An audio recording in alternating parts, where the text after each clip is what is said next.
These are some of the supplies that you're going to need in order to make this project. First of all, I am using the sketch from Tuesday Morning Sketches, and it's for April 29th, 2014. And I went to the dollar bin at Michael's and got the green buttons. And this is a paper pad that has a gatefold on it, and I'm going to use that for my card base. And they also had some trim that matches. I'm also going to be using Spellbinder's classic oval and also the fancy oval. And then I'm going to be using My Besties image that I have cropped and enlarged. So I'm going to go ahead and get to it. Okay, so the first thing that I did was I tore this paper pad from the inside of this out. You have to be really kind of careful because it is glued down right there in the center, and you can see a little bit the paper that's torn. You just have to be careful taking that out, and it's not a problem because I am going to cover this all with pattern paper on the inside. So just wanted you to see. The only thing about this whole project, you're probably going to have to be really careful. And this is really cool because this is magnetic. I thought it was Velcro, but it's magnetic. And it just closes just like that. And I'm going to rescore, or actually just push this down to rescore it so it lays flat. That's it.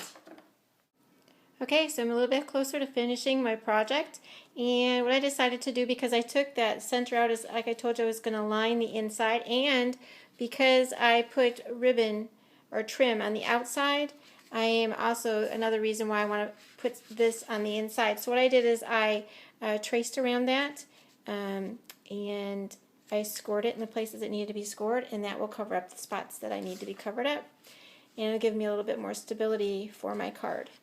So the next thing I did, and I used this, I believe it's from Doohickey. It is a border punch, but what's cool about this is it punches the border, but doesn't punch it off. So it's like a continuous border. You can see, I don't know if you can, but it doesn't cut through. So sometimes people are a little bit like, what do I do with that if it doesn't cut through? Two things, basically. You can still cut it across here if you wanted to have a border, or if you want, like I said, a continuous border, you just put it on and it cuts it out pretty cool. So the next thing I did is I went ahead and I colored up my Besties, and then I cut out an oval that I'm going to put on the outside. Like I told you, I used the Spellbinder's fancy die, and in order to back it, I needed the I think it's called large Spellbinder's caliber die. This is actually the smallest scallop in the large set of scallop dies. And then I also did this so that I could have an opening inside of here, and that's how I made that frame. This is going to go behind it, just like that. And then my Besties is going to go, she's going to, actually the bottom part of her is going to tuck in, and she's just going to fit on top of that. She's going to go on top of my card. I made a bow, and I pulled out 3 buttons, so I'm good to go to get it all together now. Here's what this looks like when it's finished. I did find a few more Michael's embellishments that I had.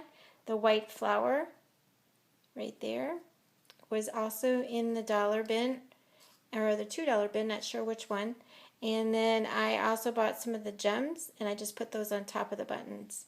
A couple other things that I didn't get at Michael's were the pearl flourishes. Those were from Joann's. But everything else on there I purchased at Michael's, so I'm kind of calling this my Michael's My Besties card. And here again, I'm going to show you. It opens up, it's magnetic like I told you, and then there we go with the inside.